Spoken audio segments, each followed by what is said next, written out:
นี่นะครับแล้วสามารถทำเป็นกระพริบได้นะครับด้วยการกดสวัสดีครับพวกช่องเออีกแล้วนะครับวันนี้นะครับมารีวิวครับเจ้าตัวเลเซอร์ระดับน้ำนะครับ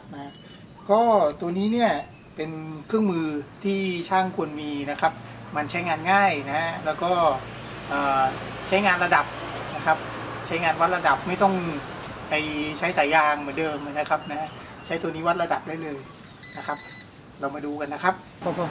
โดยตัวนี้นะครับจะมีเสียงเตือนถ้ายังไม่ได้ระดับน้ำนะครับเช่นอย่างนี้นี่นะครับต้องจนกว่าเสียงจะหายถึงจะใช้ได้นะครับก็ตำแหน่งก็ยิงไปตรงตำแหน่งนู้นอันนี้ปรับลดนะครับปรับลดแสงนะครับปรับเพิ่มแสงโดยการกดแช่ไว้นะครับถ้ากด1ครั้งก็จะกลายเป็นกดตัว H นะครับ1ครั้งกดแค่ครั้งเดียวสั้นๆนะครับจะกลายเป็นเส้นแนวตั้งอย่างเดียวโดยกด H อีกครั้งหนึ่งนะครับก็จะกลายเป็นแนวนอนนะครับแล้วสามารถทำเป็นกระพริบได้นะครับด้วยการกดตัวปุ่มเครื่องหมาย out นี่นะครับก็จะเป็นกระพริบนะครับหลักๆก็ประมาณนี้เลยครับกดหางกดกระพริบนะครับกดอีกครั้งหนึ่งกด V ครั้งหนึ่งก็จะกลายเป็น2 เส้นนะครับเป็นกระพริบไม่กระพริบอยู่ที่ตัวนี้นะครับนี่นะครับอยู่ที่ปุ่มเครื่องหมาย out นะครับตัวนี้นี่สามารถเลื่อนระดับได้มีปุ่มเลื่อนระดับแบบมีปุ่มเลื่อนแบบช้าๆนะครับปรับละเอียดนะครับพูดง่ายๆสามารถปรับละเอียดได้นะครับเส้นก็คมชัดพอสมควรนะครับ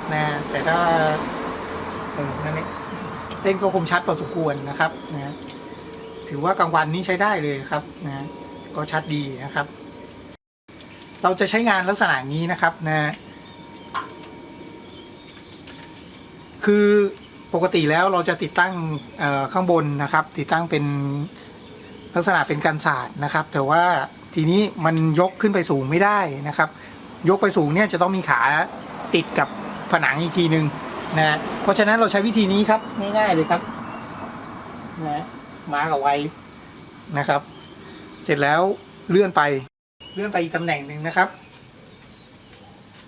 แล้วมาร์กเอาไว้อย่างนี้นะครับ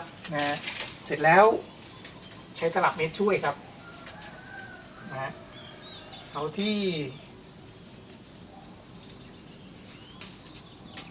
ตรงนี้ผมติดตั้งที่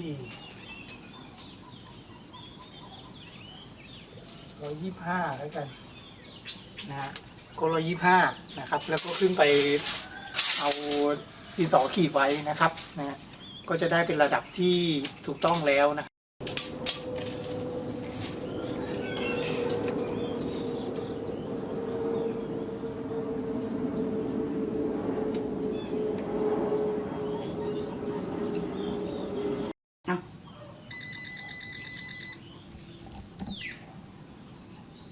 ลองไปหากันดูนะครับถ้าราคาเนี่ยฉนวนราคานี่จะถูกแสนถูกเลยครับหลักไม่รู้สึกว่าได้โปรโมชั่นมาราคาไม่ถึง1,000นะครับ